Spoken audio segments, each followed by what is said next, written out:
The most important thing that we need to consider at present in terms of Africa is that we're entering in a new phase where there is neither peace nor war. And the emphasis is shifting more now towards post-conflict reconstruction. But before post-conflict reconstruction can take place, there needs to be security. So the people must be secure and able to move within their country and be able to pick up their lives again. And the military leadership and the military still continue to play a central role, but also with many different actors involved. So it's a new era where the military will not be doing things on their own anymore in terms of creating stability and rebuilding Africa. And you are quoted saying military personnel not only need training, but also need to be educated for this to be realized. Absolutely. I mean, it is not a situation now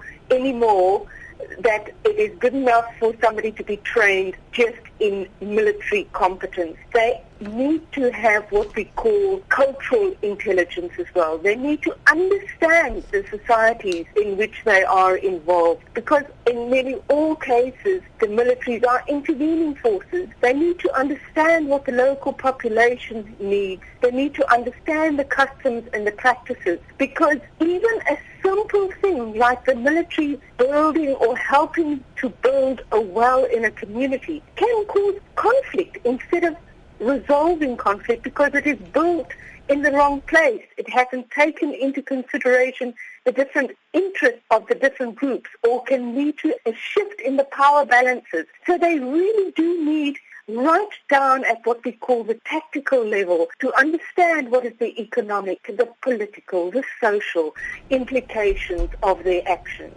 You further went on to say that in 20 to 30 years, law ward forces in Africa will face specific challenges that include dealing with military operations that are not conventional in nature. If you could please elaborate on that. Nearly all the military operations in Africa, even currently, are not conventional operations.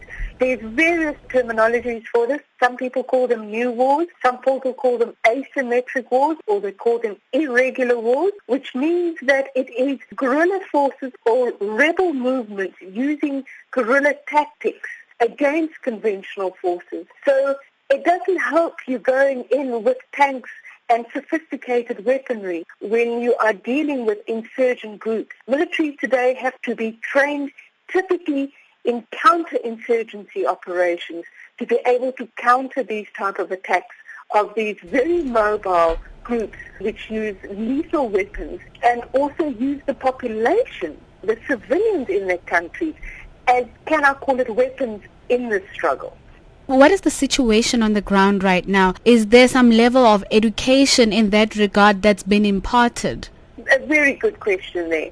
What I've found in a recent study that I've done on South African soldiers is that when you ask them, are they prepared to deal with the circumstances on the ground, they say to you that their conventional training has helped them to deal with the military aspect, but they absolutely lack education and preparedness in terms of the human terrain.